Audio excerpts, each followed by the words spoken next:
பிரதோஷ தரிசனம் பெரும் புண்ணியம். இந்த பிரதோஷ நாளில் சிவாலயங்களுக்கு சென்று நந்திய தேவரையும் சிவபெருமானையும் வழிபட்டோம்னா நம்முடைய வாழ்க்கையில் வளமானது சேரும் அப்படின்னு நம்பிக்கையாக சொல்லப்படுதுங்க. ஒவ்வொரு கிழமையில் பிரதோஷம் வருங்க. எந்த கிழமையில் வரக்கூடிய பிரதோஷ நாளில் நம்ம சிவபெருமானையும் நந்திய தேவரையும் வழிபட்டோம்னா நம்முடைய வாழ்க்கையில் என்ன மாதிரியான பலன்கள் கிடைக்கும் என்பதை பற்றி தான் இந்த பதிவில் நம்ம விரிவாக பார்க்க போகிறோம். வீடியோவை ஸ்கிப் பண்ணாமல் முழுசாக பாருங்கள். நம்ம சேனலை இப்போ தான் ஃபர்ஸ்ட் டைம் பார்த்துட்டு இருக்கிறீங்க அப்படின்னா நம்ம சேனலை சப்ஸ்கிரைப் பண்ணுறதுனா சப்ஸ்கிரைப் பண்ணிக்கோங்க. கூடவே இருக்கிற பெல் ஐக்கானையும் ப்ரெஸ் பண்ணிக்கோங்க. வீட்டில் எப்பயுமே சண்டையும் சச்சரமாக இருக்குதா? உங்களுக்கு ஒரு விதமான மன அழுத்தமாகவே இருந்து கொண்டிருக்குதா?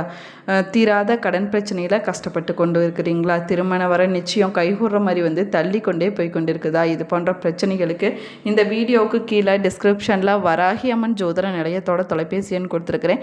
இந்த எண்ணுக்கு தொடர்பு கொண்டு பேசி பாருங்கள். உங்கள் பிரச்சனைகளுக்கு சரியான தீர்வு கிடைக்குங்க. வாங்க வீடியோக்குள்ளே போகலாம். உங்களுக்கு சிவபெருமான் பிடிக்கும் அப்படின்னா ஓம் நமச்சிவாயா என்ற வாசகத்தை மறக்காமல் கமெண்ட் பாக்ஸில் 3 முறை பதிவிடுங்க. வாங்க வீடியோக்குள்ளே போகலாம். ஞாயிற்றுக்கிழமை நாளில் வரக்கூடிய பிரதோஷ நாளில் சூரிய திசை நடக்கக்கூடியவங்க ஞாயிறு அன்று வரக்கூடிய பிரதோஷ நாளில் தவறாமல் நீங்கள் போய் சிவபெருமானையும் நந்திய தேவரையும் வழிபட வேணுங்க. இதனால் சூரிய பகவானுடைய அருளானது உங்களுக்கு பரிபூர்ணமாக கிடைக்கும். இந்த திசையினால் வரக்கூடிய துன்பங்கள் அனைத்துமே விலகிவிடுங்க. பிரிந்த குடும்பமான ஒன்று சேரும் அப்படின்னு சொல்லப்படுது. திங்கட்கிழமைகளில் வரக்கூடிய பிரதோஷம் பார்த்திங்கன்னா சோமவார பிரதோஷம் அப்படின்னு அழைக்கப்படுது. இந்த பிரதோஷம் ரொம்பவே சிறப்பு வாய்ந்த பிரதோஷமாகுங்க. சந்திர திசை நடக்கக்கூடியவங்க சந்திரனை லக்னாதிபதியாக கொண்டவங்க திங்கட்கிழமை நாளில் வரக்கூடிய பிரதோஷ நாளத்துக்கு சென்று தரிசனம் செய்வது ரொம்பவே சிறப்பானதாகுங்க. இதனால் மன நிம்மதியும் மகிழ்ச்சியும் கிடைக்கும் அப்படின்னு சொல்லப்படுது. அது மட்டும் இல்லாமல் மன வலிமையானது உண்டாகுங்க. செவ்வாய்க்கிழமை நாளில் வரக்கூடிய பிரதோஷம் ரொம்பவே சிறப்பு வாய்ந்த பிரதோஷமாகுங்க. செவ்வாய் திசை நடக்கக்கூடியவங்க செவ்வாயை லக்னாதிபதியாக கொண்டவங்க செவ்வாய் என்று வரக்கூடிய பிரதோஷ நாளில் கோவிலுக்கு சென்று சிவபெருமான தரிசனம் செய்வது ரொம்பவே சிறப்பானதாகுங்க. மனிதனுக்கு வரக்கூடிய ருணம் மற்றும் ரணத்தை நீக்கக்கூடிய பிரதோஷம் இந்த செவ்வாய்க்கிழமை நாளில் வரக்கூடிய பிரதோஷம் அப்படின்னு அழைக்கப்படுது. இதனால் செவ்வாயால் வரக்கூடிய கெடு பலன்கள் அனைத்துமே விலகிவிடுங்க. பித்ரு தோஷமானது விலகிவிடும். கடன் தொல்லைகள் அனைத்துமே விலகிவிடுங்க. எந்த ராசி நட்சத்திரத்தை உடையவராக இருந்தாலும் சரிங்க, ஒரு செவ்வாய்க்கிழமையில் வரக்கூடிய பிரதோஷ நாளில் நீங்கள் வைத்தீஸ்வரன் கோவிலுக்கு சென்று சித்தாமிர்த தீர்த்தத்தில் பிரதோஷ நேரத்தில் நீங்கள் குளித்துவிட்டு வைத்தியநாதரை வழிபட்டுட்டு வந்தீங்கன்னா உங்களுக்கு வரக்கூடிய ருணமும் ரணமும் விலகிவிடும் அப்படிங்கிறது சிவனுடைய வாக்காகுங்க. புதன்கிழமை நாளில் வரக்கூடிய பிரதோஷம் ரொம்பவே சிறப்பு வாய்ந்த பிரதோஷமாகுங்க. புதன் திசை நடக்கக்கூடியவங்க புதனை லக்னாதிபதியாக கொண்டவங்க புதன்கிழமை நாளில் வரக்கூடிய பிரதோஷத்துக்கு நீங்கள் கண்டிப்பாக போய் சிவபெருமான வழிபட வேணுங்க. இதனால் புதனால் வரக்கூடிய கெடு பலன்கள் அனைத்துமே விலகி விடுங்க. கல்வியில் சிறந்து விளங்க முடியும் அப்படின்னு சொல்லப்படுது. அது மட்டும் இல்லாமல் நம்முடைய அறிவும் வளருங்க. குழந்தைகள் படிப்பில் சிறந்து விளங்குவாங்க. அதே போல் பெற்றோர்கள் உங்களுடைய குழந்தைகளுக்கு தவறாமல் புதன்கிழமை நாளில் வரக்கூடிய பிரதோஷத்திற்கு நீங்கள் சிவபெருமான் ஆலயத்திற்கு அழைத்து செல்ல வேணுங்க. இதனால் அவர்களுடைய கல்வியானது சிறப்பாக இருக்குங்க. தேர்வில் அதிக மதிப்பெண்கள் பெறுவாங்க அப்படின்னு சொல்லப்படுது. வியாழக்கிழமை நாளில் வரக்கூடிய பிரதோஷ நாளில் குரு பார்க்க கோடி நன்மை கிடைக்கும். குரு திசை நடக்கக்கூடியவங்க குருவ லக்னாதிபதியாக கொண்டவங்க வியாழக்கிழமை நாளில் வரக்கூடிய பிரதோஷ நாளில் கோவிலுக்கு சென்று நீங்கள் சிவபெருமானை வழிபடுவது ரொம்பவே சிறப்பானதாகுங்க. குருவுக்கு நிகரான சிவபெருமான அன்றைய நாளில் வழிபடுவது உங்களுடைய வாழ்க்கையில் முன்னேற்றத்தை கொண்டு வந்து சேர்க்குங்க. இதனால் கிரக தோஷத்தால் ஏற்படக்கூடிய தீமைகள் அனைத்துமே குறைந்து விடுங்க. குரு பலமானது அதிகரிக்கும் அப்படின்னு சொல்லப்படுது.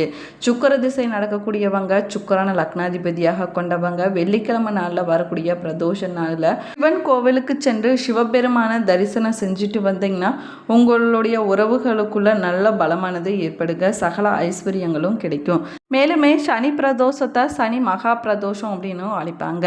சனிக்கிழமை பிரதோஷம் அத்தனை மகத்துவம் வாய்ந்ததாகுங்க. சனிக்கிழமையில் வரக்கூடிய பிரதோஷம் எந்த திசை நடந்தாலும் சரி சனி பிரதோஷ நாளில் கோவிலுக்கு சென்று சிவபெருமானை வழிபட்டுட்டு வருவது ரொம்பவே சிறப்பானதாகுங்க.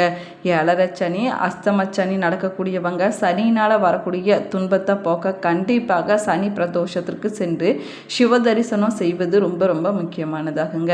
இதனால் ஒரு சனி பிரதோஷ பிரதோஷம் சென்றோம் அப்படின்னா 120 வருஷம் பிரதோஷம் சென்ற பலனானது கிடைக்குங்க. கிரக தோஷத்தால் ஏற்படக்கூடிய தீமைகள் அனைத்துமே குறைந்து விடுங்க. பஞ்சம பாவமும் நீங்கி விடுங்க. சிவனுடைய அருளானது உங்களுக்கு பரிபூரணமாக கிடைக்குங்க. மேலுமே பார்த்தீங்க அப்படின்னா வருஷத்துக்கு 24 பிரதோஷங்களானது வருதுங்க. இது அனைத்திற்குமே சென்று வழிபட முடியாதவங்க சித்திரை, ஐப்பசி, வைகாசி, கார்த்திகை மாதத்தில் வரக்கூடிய 8 பிரதோஷத்திற்காவது நீங்கள் சென்று வழிபட்டுட்டு வருவது சிறப்பு வாய்ந்ததாகுங்க. இந்த 8 பிரதோஷத்திற்கு போனோம் அப்படின்னா ஒரு வருஷ பிரதோஷத்திற்கு சென்ற பலனானது நமக்கு கிடைக்குங்க.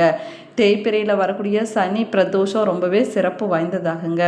அவரவர் நட்சத்திரம் அன்று வரக்கூடிய பிரதோஷ நாளில் நீங்கள் சிவபெருமான தரிசனம் செஞ்சீங்கன்னா உங்களுடைய கவலைகள் அனைத்துமே நீங்கி விடுங்க. அதே போல் உங்களுக்கு பிரதோஷ நாளில் கோவிலுக்கு செல்லக்கூடிய வாய்ப்பு கிடைச்சிச்சின்னா இந்த நாளில் சிவ நந்தீஸ்வர தரிசனத்தை நீங்கள் தவற விடாதீங்க. சிவபெருமானுக்கு 8 முக்கியமான விரதங்களில் ஒன்றாக சொல்லக்கூடியது பிரதோஷ விரதமாகுங்க. இந்த விரதத்தை யார் ஒருவர் முறையாக தொடர்ந்து 12 வருஷங்கள் கடைப்பிடிச்சிட்டு வராங்களோ அவங்களுக்கு சிவலோக பதவி கிடைக்கும் அப்படின்னு நம்பிக்கையாக சொல்லப்படுது. சிவ வழிபாடும் சிவ தரிசனமும் மற்ற நாட்களில் செய்வதை விட பிரதோஷ நாளில் செய்வது ரொம்பவே விசேஷமானதாகுங்க. பிரதோஷ நேரத்தில் சிவன் கோவிலுக்கு சென்று வழிபடுவதனால சிவபெருமானுடைய அருள் மட்டும் இல்லாமல் அனைத்து தெய்வங்களுடைய அருளும் பரிபூர்ணமாக கிடைக்கும் அப்படின்னும் நம்பிக்கையாக சொல்லப்படுதுங்க. மேலுமே பார்த்தீங்கன்னா சிவபெருமானுக்குரிய விரதங்களில் ரொம்பவே விசேஷமானது பிரதோஷ விரதமாகுங்க. தோஷம் என்றால் குற்றம் என்று பொருளாகுமாங்க. பிரதோஷம் என்றால் குற்றமற்றது என்று பொருளாகுமாங்க. தினமும் மாலை 4:30 மணி முதல் 6 மணி வரையிலான நேரம் பிரதோஷ காலம் அப்படின்னும் சொல்லப்படுது. இதை சந்திய காலம் அப்படின்னும் அழைப்பாங்க. தினமும் வரக்கூடிய இந்த நேரத்தை நித்திய பிரதோஷம் செய்வது ரொம்பவே சிறப்பானதாகுங்க. ஒவ்வொரு மாதமும் வளர்பிறை மற்றும் தேய்பிறை என 2 காலங்களுமே திரியோதசி திதியில் வரக்கூடிய பிரதோஷம் ரொம்பவே விசேஷமானதாகுங்க. இந்த நேரத்தில் சிவபெருமான வழிபாடு செய்வதே இந்த விரதத்தினுடைய நோக்கம் அப்படின்னும் சொல்லப்படுது. மேலுமே பிரதோஷ நேரத்தில் இறைவனை நம்ம வழிபடுவதனால நம்முடைய முப்பிறவி பாவங்கள், குற்றங்கள், சகல தோஷங்கள் அனைத்துமே விலகி நம்முடைய வாழ்க்கையில் நன்மையானது நடக்க தொடங்கும் அப்படின்னு சொல்லப்படுதுங்க. அது மட்டும் இல்லாமல் அனைத்து விதமான பாவங்களும் விலகி புண்ணியமானது வந்து சேருங்க. வறுமை பிரச்சனைகள் அனைத்துமே விலகி விடுங்க. பயம், மரண வேதனை போன்றவை விலகி விடுங்க. மேலுமே குழந்தை பாக்கியம் இல்லாதவங்க பிரதோஷ நாளில் சிவ வழிபாடு செஞ்சாங்கன்னா குழந்தை பாக்கியமானது கிடைக்குங்க. பிறவி ஒளிந்து முக்தி நிலையானது கிடைக்கும் அப்படின்னும் சொல்லப்படுதுங்க. கல்வியில் நல்ல ஒரு முன்னேற்றமானது ஏற்படுங்க. நந்தியம் பெருமான நம்ம வணங்குவதனால புத்தியில் ஞானமானது உண்டாக்கும். செல்வமானது அதிகரிக்குங்க. குலத்தலைக்குங்க. நல்லவர்களுடைய நட்பானது உங்களுக்கு கிடைக்கும். சிந்தனையில் அமைதியானது ஏற்படுங்க. மேலுமே பிரதோஷ நேரத்தில் அனைத்து தேவர்களும் முனிவரும் சிவாலயத்திற்கு சென்று சேர்வதனால பிரதோஷ வழிபாடு அனைத்து கடவுள்களையும் ஒன்றாக வழிபட்ட புண்ணிய பலனானது நமக்கு கிடைக்குங்க.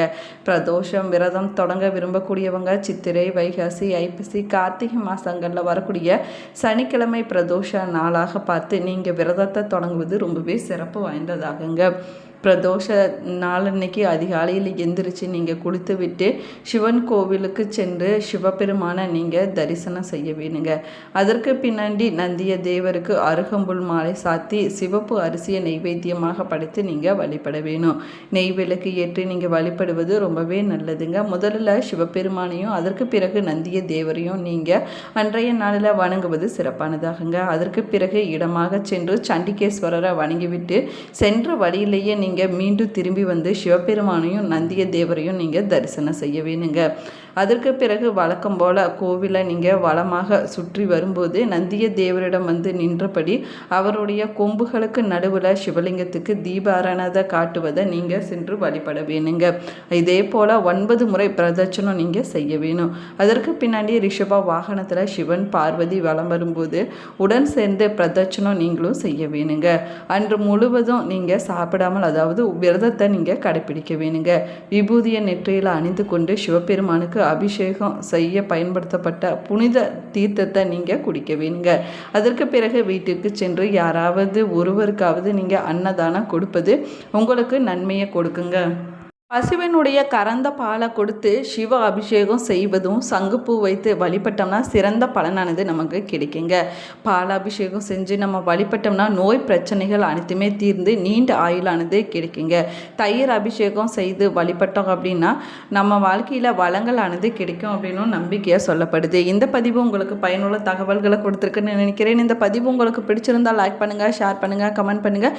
இன்னும் நம்ம சேனலை சப்ஸ்கிரைப் பண்ணலன்னா சப்ஸ்கிரைப் பண்ணிக்கோங்க. கூடவே இருக்கிற பெல் ஐக்கானையும் ப்ரெஸ் பண்ணிக்கோங்க. Thank you friends.